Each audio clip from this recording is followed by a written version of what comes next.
Hello, strangers. If you're hearing this, it is very likely it is Tuesday.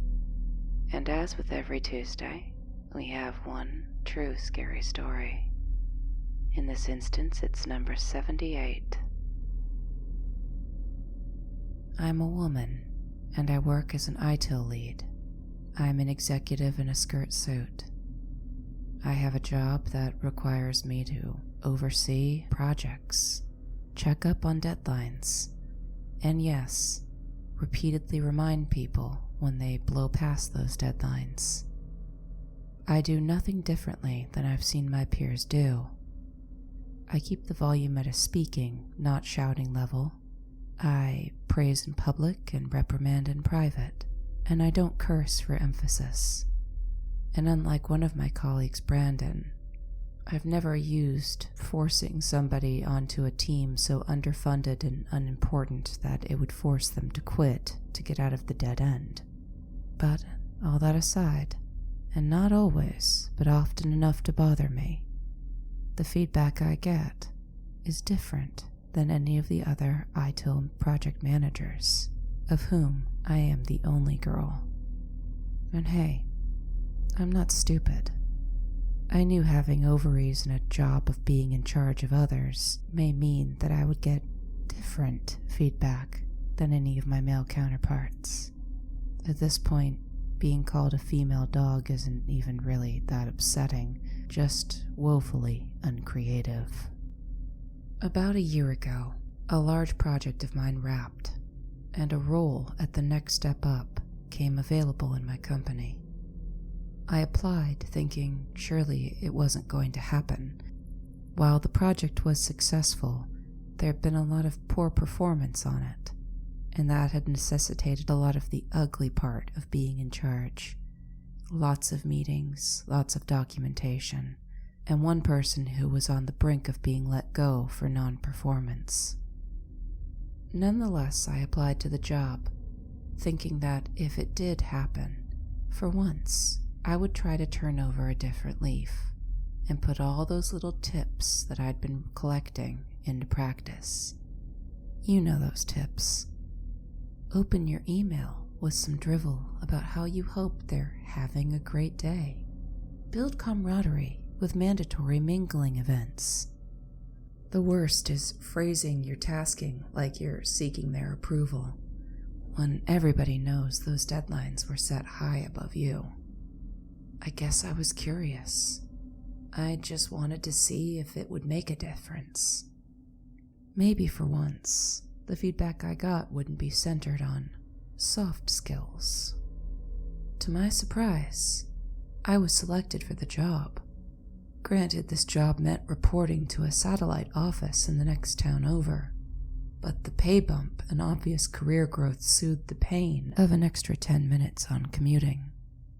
As I transitioned over, I made a point of putting a getting-to-know-you meeting on the new team calendar, following it up with a one-on-one with each team member just to figure out who they were and what drove them.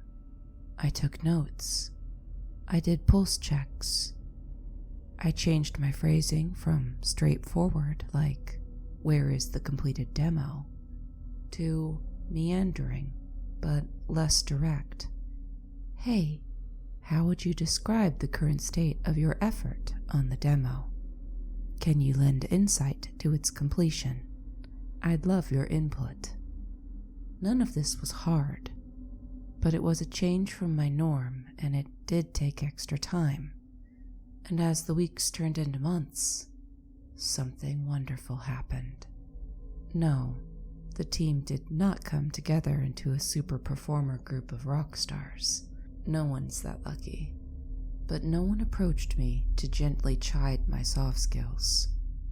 The team wasn't exactly whistling while they worked or bursting into song and dance over the ecstasy of coding modules, but there was no undercurrent of tension, and most of our timelines were dead on. I remembered thinking, maybe this kinder, less direct approach was the right move after all. Buoyed by this optimism, I decided that the big end of version 3 launch party would also get that personal touch.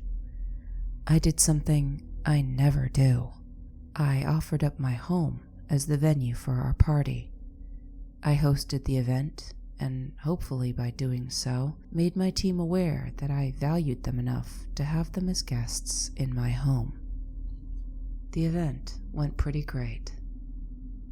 I have a fairly large den, certainly big enough for the dozen or so folks on my team.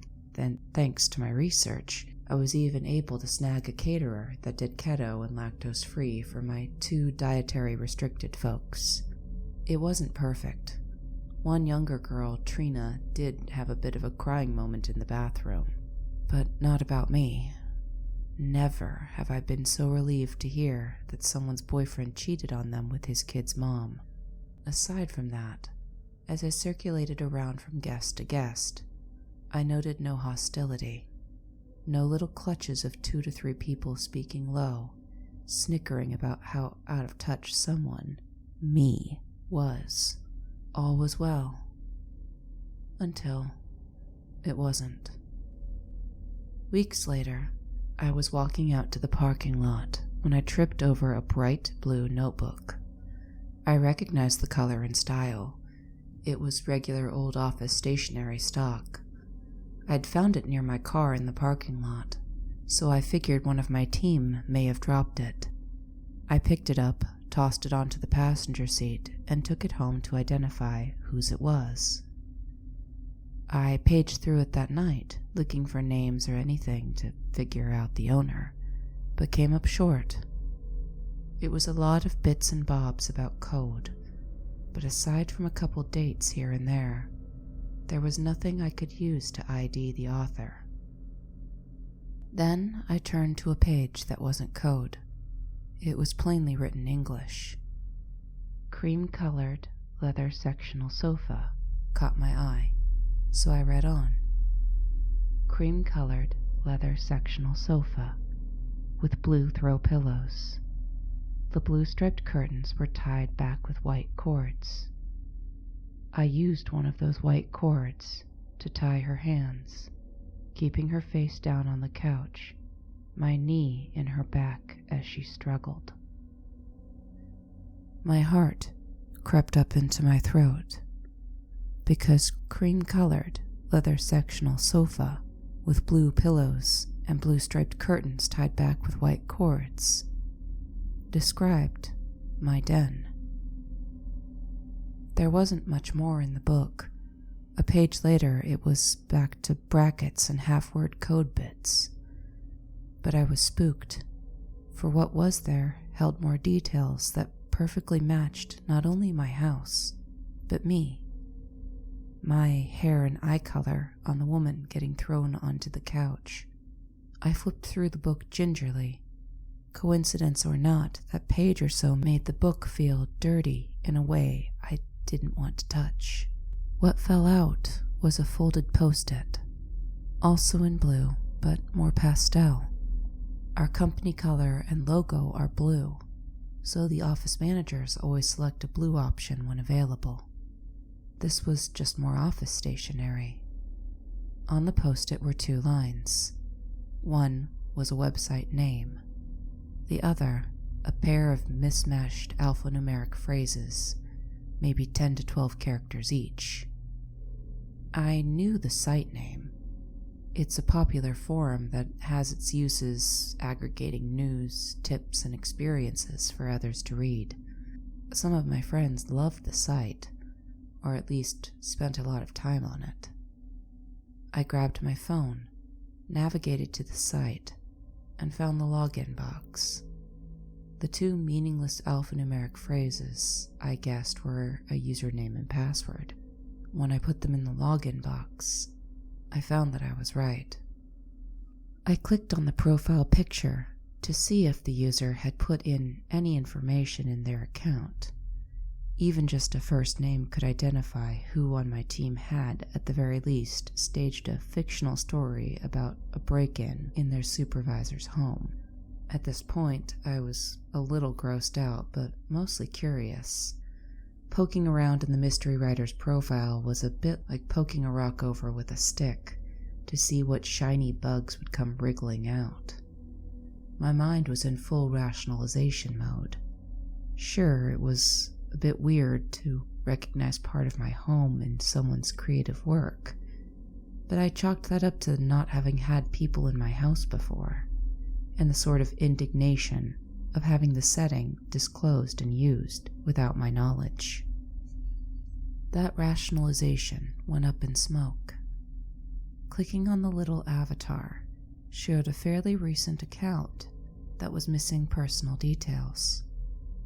What was viewable were posts submitted by the account, and clicking on the top one, as it had the highest point tally and a few little icons highlighting its popularity, I was taken to what looked like a longhand story, one that made every curly blonde hair on the back of my thin, pale neck, as they were described, stand up.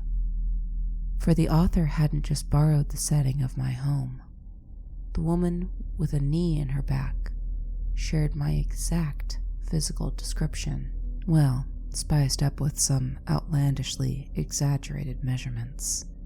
But it was me, down to the cheater reader glasses I tended to wear around my neck on a beaded lanyard. It was me.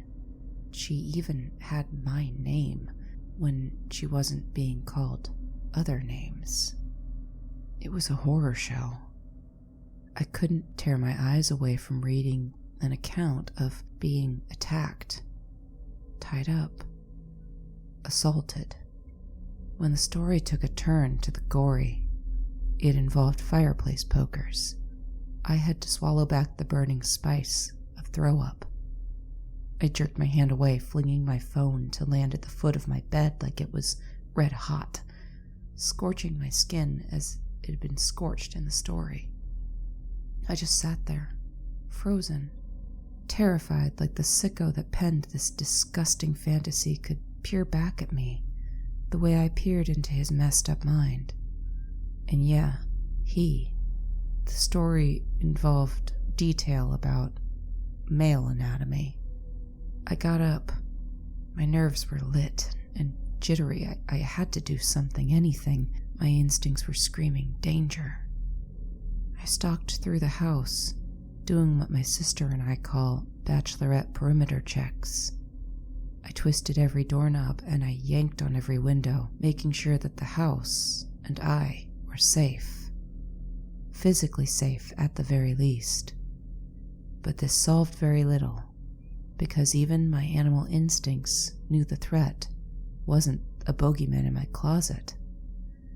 What I had just stumbled upon was something intentional, fixated on me, thinking dark thoughts about my home and my body and all the terrible ways he'd like to hurt both. But getting up and doing something seemed to knock the panic in my gut loose. I was taking action, and now more clear thoughts of what to do next were breaking through the fear. I needed to show this to someone, the account and the threats being made against my safety. I strode back to the bed, eyeing the phone, fighting the urge to flee from the disgusting contents splayed over its glass screen. I picked up the phone, unlocked it, and the page automatically reloaded to the top portion of the post, the bit before the break-in and nasty stuff, where I was described as a trusting bimbo, allowing my soon-to-be assailant in on some get a file from the office for you errant pretext. That part didn't really describe me, I thought. But then again, that was more of the vibe I'd been trying to give off, wasn't it? Open, trusting, touchy-feely, well, not touchy, but definitely more engaged in the cheerleading and personal touches, whose absence in my managerial style had left me described as a cold and unfeeling female dog. God, I wish I could unfeel what I was feeling right then. What a nightmare it was. Still, I began to scroll down the page. I intended to screenshot the parts that absolutely described me. And again, the damn page reloaded, and the account was gone. I hit the back button and got a loading error. I reloaded and tried logging in again. I got an incorrect password prompt. Oh no. The author must have received some new login notice and, realizing they'd lost their notebook and little sticky note, promptly logged in and locked me out. That was terrifying in its own way. While physically we were miles, suburbs, townships apart, in a weird digital way, we were close enough to brush elbows as we switched places on the account like an elevator. Only it was me who felt like physically sinking into the floor. Now that I wasn't locked onto reading, running my disbelieving eyes over the lines of words twisted and repulsive like a blade of a misery whip as I seesawed from left to right on the page, the shock was fading and sheer dread was seeping in. My hands felt cold, clammy, began to shake. My legs followed suit. The thought of some person directing these awful thoughts at me with the fervor to spend thousands of words on the subject. The fact that they'd been close enough to me on one of our grotty little conference rooms to hand me a printout, put a hand on the back of my chair as they walked past. That they'd been in my home. My mind was racing, forcing me again to get up and stalk through my house, rechecking all points of entry all over again as I thought. I tried everything I could think of to back my browser back onto the account, but it was no use. The account name was searchable on the site, and it pulled up the same sparse user page. The overview showed some posts, more than just the one featuring my home and me. But when I tried to click through the post links to the actual posts, it was revealed that they, the posts, or forums on which they lived, were private. A little pop-up informed me I couldn't access them without requesting to do so through an account.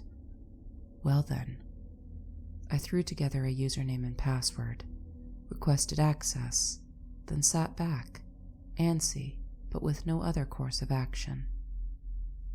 I didn't sleep for anything that night. I'd been so close to someone who fantasized about hurting me. I had no idea who it was. It was a small team, and as I thought through them, I couldn't even guess at which of my tight-knit little group could have it in them to do something even close to this.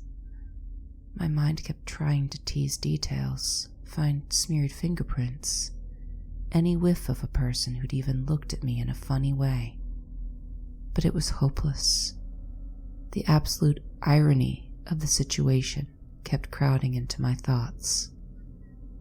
I'd forced myself to be that open, no-holds-barred personable supervisor. I had opened myself up to this disgusting attack. This wasn't something they included in those pithy business development articles about turning your workforce into a work family. What I found from hours of fevered mental circling was this: forcing yourself to trust implicitly from the get-go either requires a person practiced enough to hold some things back or have compartmentalization skills near a sociopathic level, or to actually just let them in and just hope they won't use their access to hurt you. In other words, hope for the best, or be good enough at appearing to be close to the team without actually being close. All the thinking led me nowhere, except frustrated. I had no suspicion of any particular person on my team. My reflex was to trust them, as I had in letting them close, and here I was, in the small hours of the morning, completely lost as to which one of them it was. Which team member was a monster, hiding their true thoughts behind a pleasant mask? The next week or so was more drawn-out misery. While my little nothing account was accepted into the private forum, the jumbled alphanumeric username posts were already deleted. Sure, I had the notebook, but so what? My team did so much work on computers that getting a handwriting analysis was unlikely without showing my hand. And as for going up a level for help, well, that's another complication that would have its own consequences. To let anyone know I'd been dumb enough to let some predator this close give them this much access and have no idea what to do with the notebook or online account I'd found, well, it would undoubtedly reflect poorly on me as a manager. I could hear it now, that I was clearly not a good judge of character, that I was panicking and hysterical, making a big deal out of some words on a page, or the worst response to a request for help against such an intrusion, the question of, was I wearing something revealing at work? How was I inviting this behavior? It's total victim blaming, but even thinking of myself as a victim felt like an overreaction. Even as I think back to the detailed depravity someone had taken the time out of their life to spew about me, feeling my stomach turn over like an animal having a bad dream. So what? It felt gross, invasive, but did it match any HR guidelines? It's a weird and crappy situation to realize that those guidelines describe cartoon-level villainy. All the subtle, testing the waters, could be innocent misunderstandings that do happen in real life are never detailed in one of the black and white manuals. HR was a no-go. Even asking the company's IT to check logs and see which of my team had spent time on that site was an idea I discarded. The person was obviously careful enough to have made an untraceable username and had all security settings on their account on. How else would they have been notified of my logging into their account? And even if they'd made another mistake, logged on to edit a post, the site had a lot of forums, including some for IT problems. There was a legit reason for any of my team to have checked it out, looking for a workaround on source code registry edits. Plus, asking IT was bringing someone else into the knowledge of what happened all over again. Like HR or my bosses, asking anyone in the firm for help would lead to questions, if not gossip about what a micromanager I was. Faced with all this, there was only one thing I could do. I monitored the internal job postings and applied to move on to another team. As I write this, I have a couple of leads outside the team as well. Meanwhile, as for my new leaf, not so much. I put an end to the ultra-personal touch. I know I'm showing my hand to whatever little monster on my team wrote the gross, violent fantasy about me. To that I say, good. Be anxious. Be afraid you'll be caught out any day. It's tough luck for the others, who are puzzled, and I've overheard them asking each other why I'd turned into such a hard-ass overnight. To them I say, keep whispering. Let people know I'm no soft touch. That hard-ass reputation may be the protection I need to keep this from happening to me again. I don't know about you guys. I would have gone full-blown handwriting analysis.